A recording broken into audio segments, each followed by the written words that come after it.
The rain had stopped when Psmith stepped out into the street, and the sun was shining again in that half-blustering, half-apologetic manner which it affects on its reappearance after a summer shower.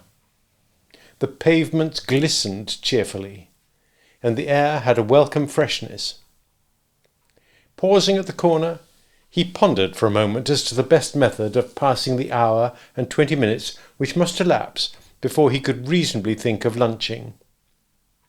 The fact that the offices of the Morning Globe were within easy strolling distance decided him to go thither and see if the first post had brought anything in the shape of answers to his advertisements.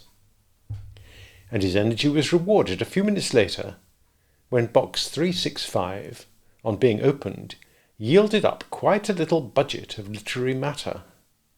No fewer than 7 letters in all. A nice bag. What, however, had appeared at first sight evidence of a pleasing evolution of enterprise on the part of the newspaper-reading public turned out on closer inspection, when he had retired to a corner where he could concentrate in peace, a hollow delusion. Enterprising in a sense though the communications were, and they certainly showed the writers as men of considerable ginger and business push, to Psmith they came as a disappointment. He had expected better things. These letters were not at all what he had paid good money to receive. They missed the point altogether. The right spirit, it seemed to him, was entirely absent. The first envelope, attractive though it looked from the outside, being of an expensive brand, and of stationery, and gaily adorned with a somewhat startling crest, merely contained a pleasantly worded offer from a Mr. Alistair MacDougall to advance him any sum from £10,000 to £50,000 on his note of hand only. The second revealed a similar proposal from another Scot named Colin MacDonald, while in the third, Mr. Ian Campbell was prepared to go as high as £100,000. All 3 philanthropists had but one stipulation to make. They would have no dealings with minors. Youth, with all its glorious traditions, did not seem to appeal to them. But they cordially urged Psmith, in the event of his having celebrated his 21st birthday, to come round to the office and take the stuff away in a sack. Keeping his head well in the midst of this shower of riches, Psmith dropped the 3 letters with a sigh into the waste paper basket and opened the next in order. This was a bulky envelope, and its contents consisted of a printed brochure entitled "This night shall thy soul be required of thee," while by a curious and appropriate coincidence, number 5 proved to be a circular from an energetic firm of coffin makers offering to bury him for £8.10. Number 6, also printed, was a manifesto from one Howard Hill of Newmarket, recommending him to apply without delay for Hill's 3-horse special, without which, "Who," demanded Mr. Hill, in large type, "gave you Wibbly-Wobb for the Jubilee Cup?" No sportsman could hope to accomplish the undoing of the bookmakers. Although by doing so he convicted himself of that very lack of enterprise which he had been deploring in the great public, Psmith placed this communication with the others in the waste-paper baskets.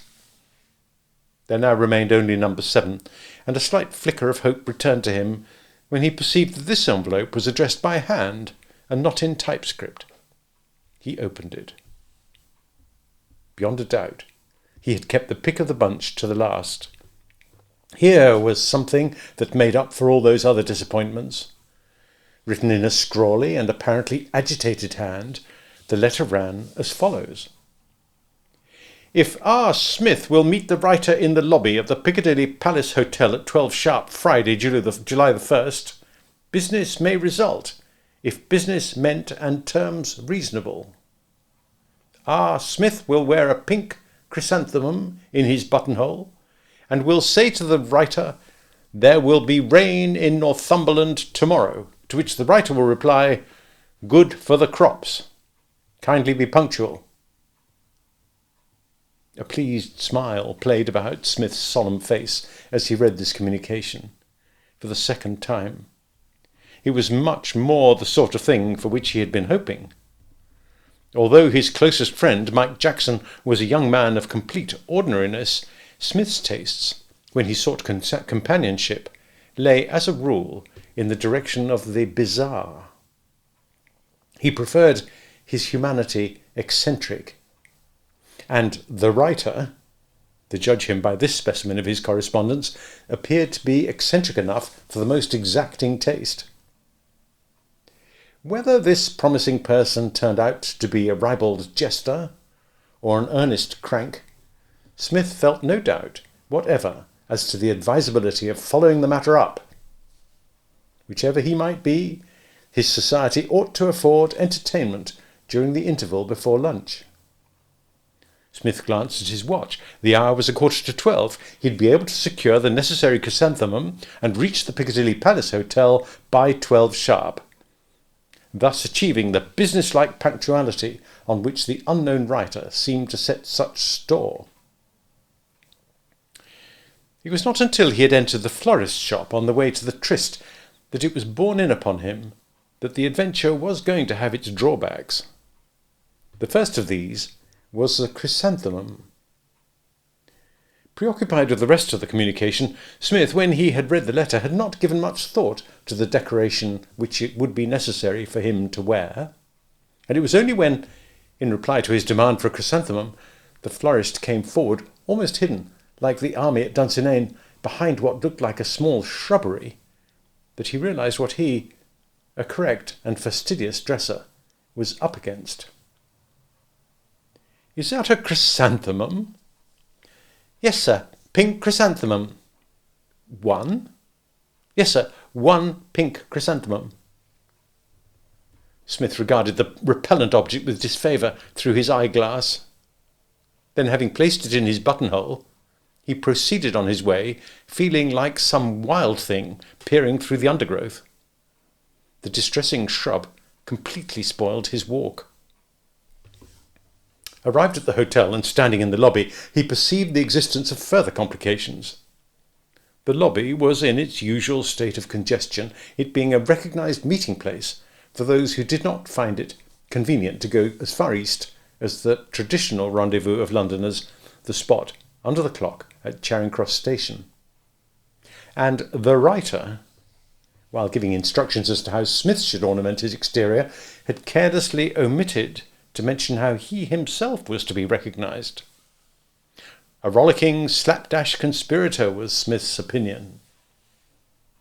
It seemed best to take up a position as nearly as possible in the centre of the lobby and stand there until the writer, lured by the chrysanthemum, should come forward and start something. This he accordingly did, but when at the end of 10 minutes nothing had happened beyond a series of collisions with perhaps a dozen hurrying visitors to the hotel, he decided on a more active course.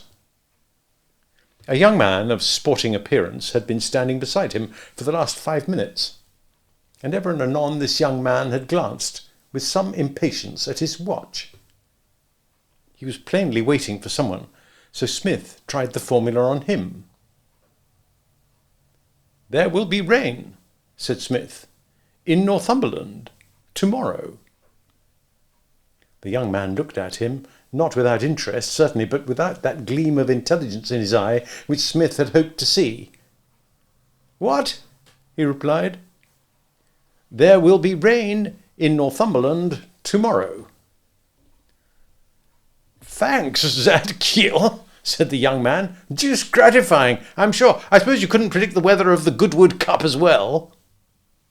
He then withdrew rapidly to intercept a young woman in a large hat who had just come through the swing doors. Smith was forced to the conclusion that this was not his man. He was sorry on the whole, for he had seemed a pleasant fellow. As Smith had taken up a stationary position, and the population of the lobby was for the most part in a state of flux, he was finding himself next to someone new all the time, and now he decided to accost the individual whom the reshuffle had brought elbow to elbow with him. This was a jovial-looking soul with a flowered waistcoat, a white hat, and a mottled face, just the man who might have written the letter. The effect upon this person of Smith's meteorological remark was instantaneous. A light of the utmost friendliness shone in his beautifully shaven face. As he turned, he seized Smith's hand and gripped it with a delightful heartiness. He had the air of a man who has found a friend, and what is more, an old friend. He had a sort of journey's end in lovers' meeting look. "My dear old chap," he cried, "I've been waiting for you to speak for the last 5 minutes. Knew we'd met before somewhere, but couldn't place you. Face familiar as the dickens, of course. Well, and how are they all?" "Who?" said Smith courteously. "Why, the boys, dear chap." "Oh, the boys?" "The dear old boys," said the other, specifying more exactly. He slapped Smith on the shoulder. "What times those were, eh?" "Which?" said Smith. "Well, the times we all used to have together." "Oh, those," said Smith. Something of a discouragement seemed to creep over the other's exuberance, as a cloud creeps over the summer sky. But he persevered. "Fancy meeting you again like this." "It is a small world," agreed Smith.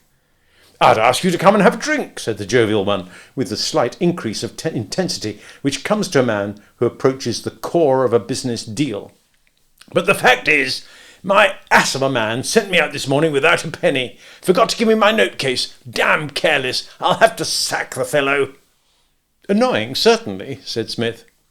"I wish I could have stood you a drink," said the other wistfully.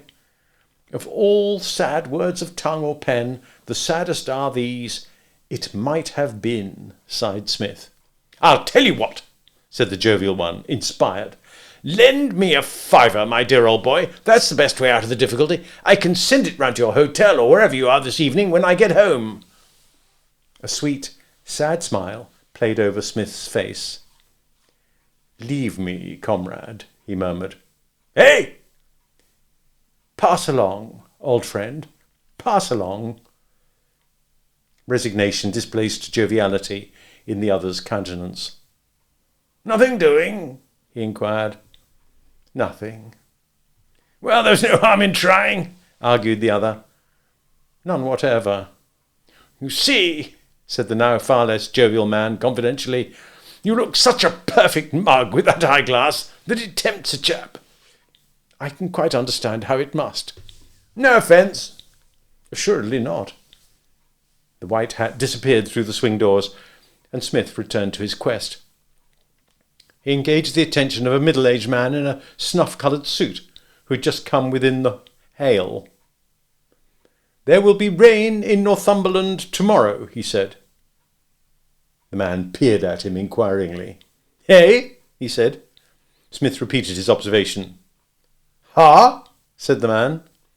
Smith was beginning to lose the unruffled calm which had made him such an impressive figure to the public eye. He had not taken into consideration the possibility that the object of his search might be deaf. It undoubtedly added to the embarrassment of the pursuit. He was moving away when a hand fell on his sleeve. Smith turned. The hand which still grasped his sleeve belonged to an elegantly dressed young man of somewhat nervous and feverish appearance. During his recent vigil, Smith had noticed this young man standing not far away, and had had half a mind to include him in the platoon of new friends he was making that morning. "I say," said this young man in a tense whisper, "did I hear you say that there would be rain in Northumberland tomorrow?" "If," said Smith, "you were anywhere within the radius of 12 yards while I was chatting with the recent deaf adder, I think it is possible that you did." "Good for the crops," said the young man. "Come over here, where we can talk quietly."